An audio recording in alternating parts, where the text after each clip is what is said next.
Pengendara kendaraan roda 2 maupun roda 4 di Kota Palembang masih banyak yang melanggar aturan lalu lintas.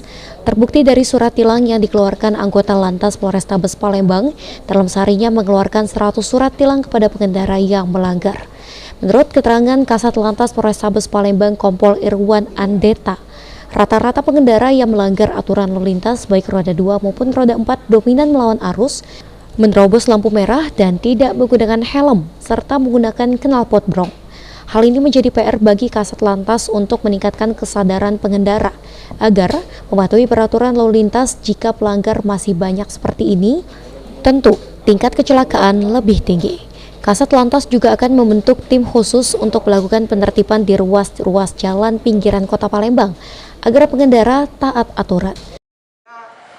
Ya, prioritas saya, ya prioritas pimpinan juga untuk kita ada 3 hal yang mau kita tertibkan, Mas. Ini sangat masif kita laksanakan ini.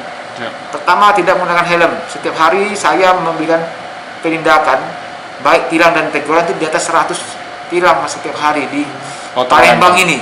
Oh, masih banyak yang berarti melanggar. Ya, jadi hampir setiap hari kita melakukan tindakan tilang terhadap 3 pelanggaran utama, ya. Tidak menggunakan helm, kemudian melawan arus. Kenapa melawan arus jadi prioritas kita? Itu kan membahayakan pengendara lain, ya. Ini kemudian menggunakan knalpot racing atau knalpot brong, karena itu mengganggu masyarakat, juga akan memancing orang untuk kebut-kebutan, Mas.